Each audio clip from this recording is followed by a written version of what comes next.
Man, another project already. I haven't even finished this one yet. Be grateful you have work. Multitasking is what professionals do. Anyway, take care. The section chief said that and walked away from my desk. My name is Ryan. I'm a software engineer, in my 3rd year with the company. This job rarely lets me leave at the regular time. No matter how quickly I wrap things up, new tasks keep coming in. The main issue is our manager.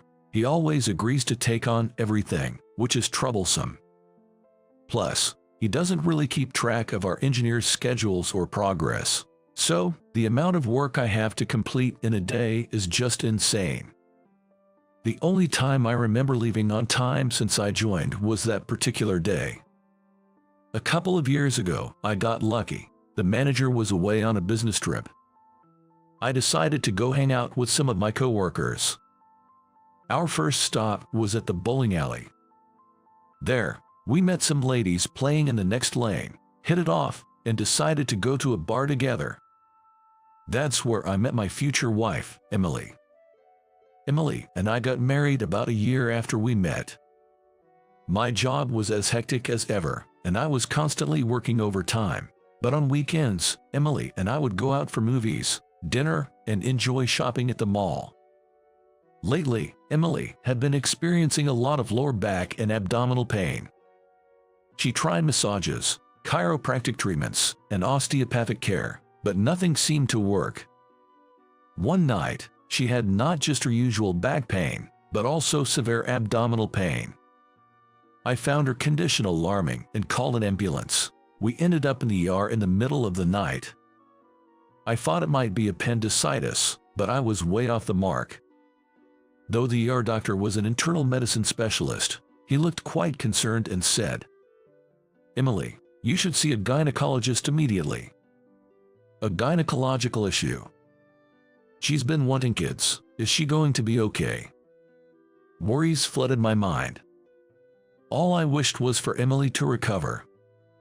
The next day, I took a day off and accompanied her to a renowned hospital's gynecology department.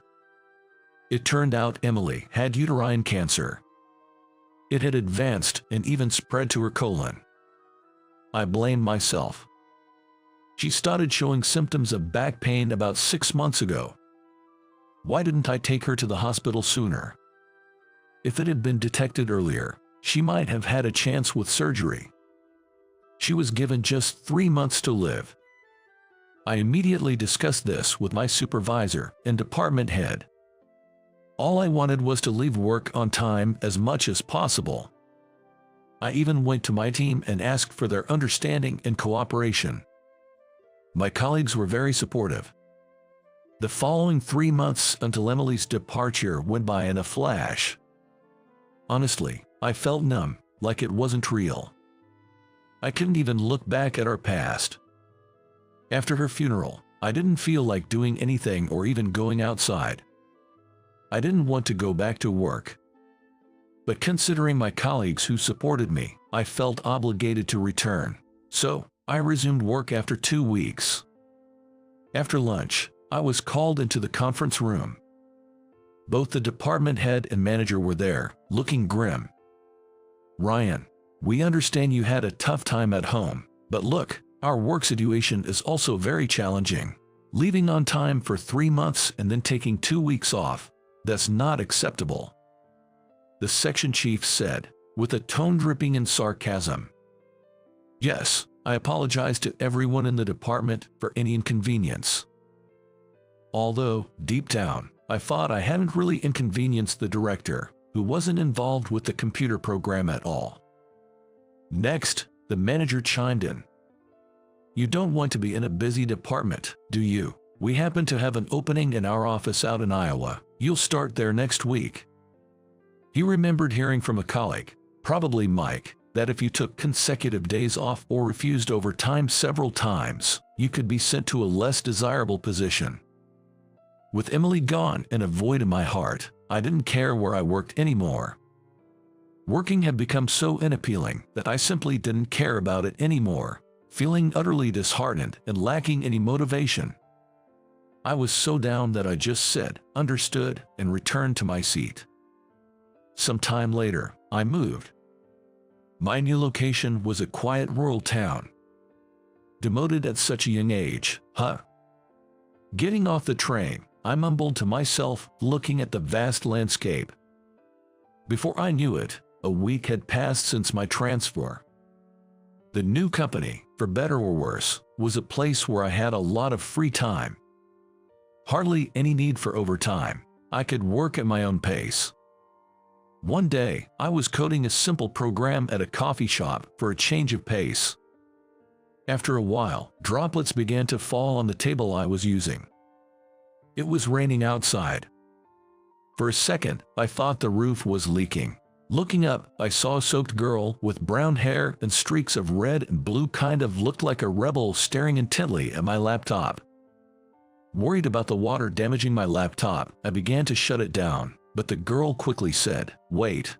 Hey mister, you work with computers, right? Can I see? I'm kinda interested." She approached me. "Well, yeah, but you should dry off first. Don't want you catching a cold," I replied and called a staff. "Excuse me, can we get her towel for this young lady here?" As she dried herself off with the towel brought over by the staff, she thanked me. "Thank you, sir, for the towel." She might look like a handful, but she had manners. I was pleasantly surprised. They continued chatting over warm coffee. The girl, named Catherine, was a senior at a nearby public high school.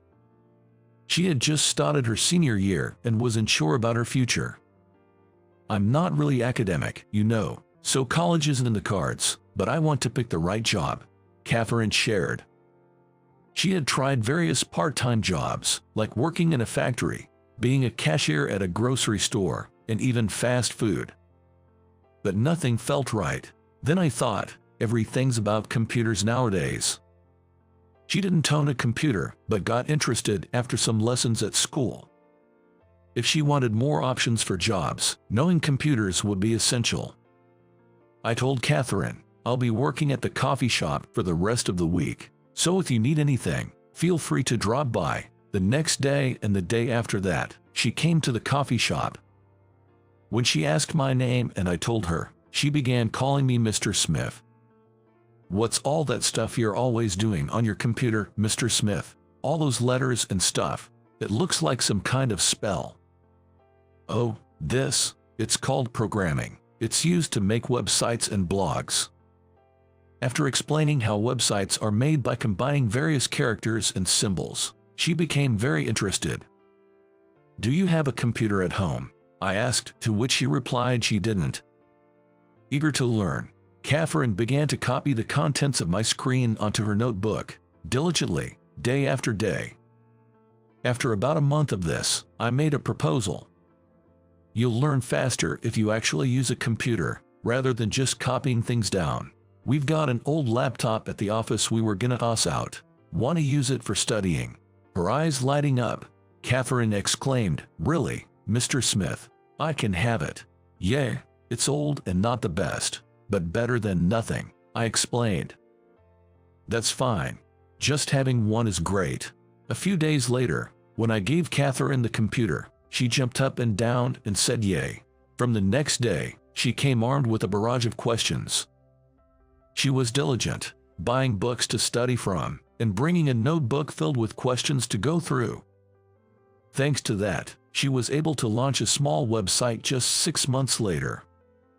"Hey, I can use this as a reference for job hunting," she said with a gleaming smile, obviously delighted. With job interviews just days away, Catherine dyed her hair jet black. "Catherine, you look so professional. Just for now. Once I secure a job, I'll go back to being stylish," she said with a bashful smile, slightly pouting. "Good luck with your interviews." "Thanks," Catherine replied, flashing a peace sign with a big grin. 2 weeks later, while I was at our usual coffee shop, Catherine burst in excitedly. Ryan, guess what? I got a job offer." She reported the news with a radiant smile, as if a flower had blossomed on her face. I replied, "That's great. Congratulations." To my surprise, Catherine started crying, still wearing that big smile.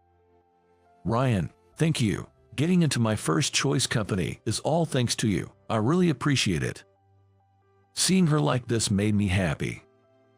To me, Catherine always seemed a bit quirky, but I found her irresistibly charming. Ever since Emily left, there had been a gaping hole in my life, but Catherine slowly started filling it. Soon, I realized I spent more time helping Catherine study than dwelling on memories of Emily. "No, Catherine, I'm the one who should be thanking you. Do you want to go out for dinner next Sunday to celebrate?" She cheerfully replied, "Sounds great." And just like that, it was April. "Good morning."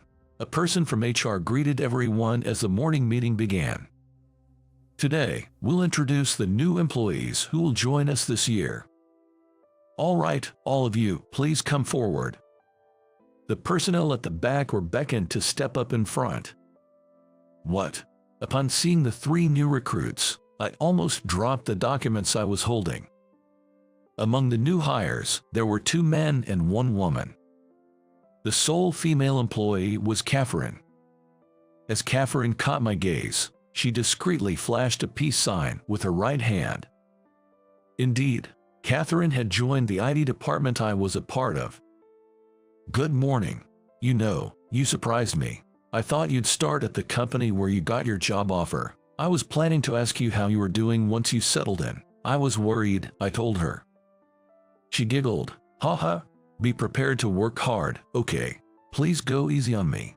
Catherine stuck her tongue out playfully and smiled. Every time I saw that smile, it warmed my heart.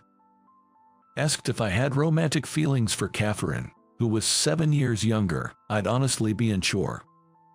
But one thing's certain, she's a special presence in my life.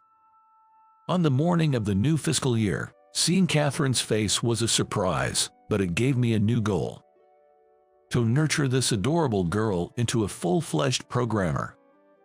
I felt that my life, which had been just a daily routine of doing the work in front of me, was now filled with a sense of purpose. When I got home that night, I looked at a picture of my wife and talked to her. "Ever since you left, I've been like an empty shell. You must have been worried about me." But after coming to this countryside town and meeting Catherine, teaching her about computers almost daily, I've been distracted from my sorrow. I wonder if you're jealous, watching over me and Catherine. I'll do my best to be a reliable senior, so please watch over me. I will walk firmly forward so that you can rest assured. With that, I silently made a promise to Emily. In the photograph, Emily seemed to smile gently at me, as if saying, "That's right, I'm cheering for you." That's the feeling I got,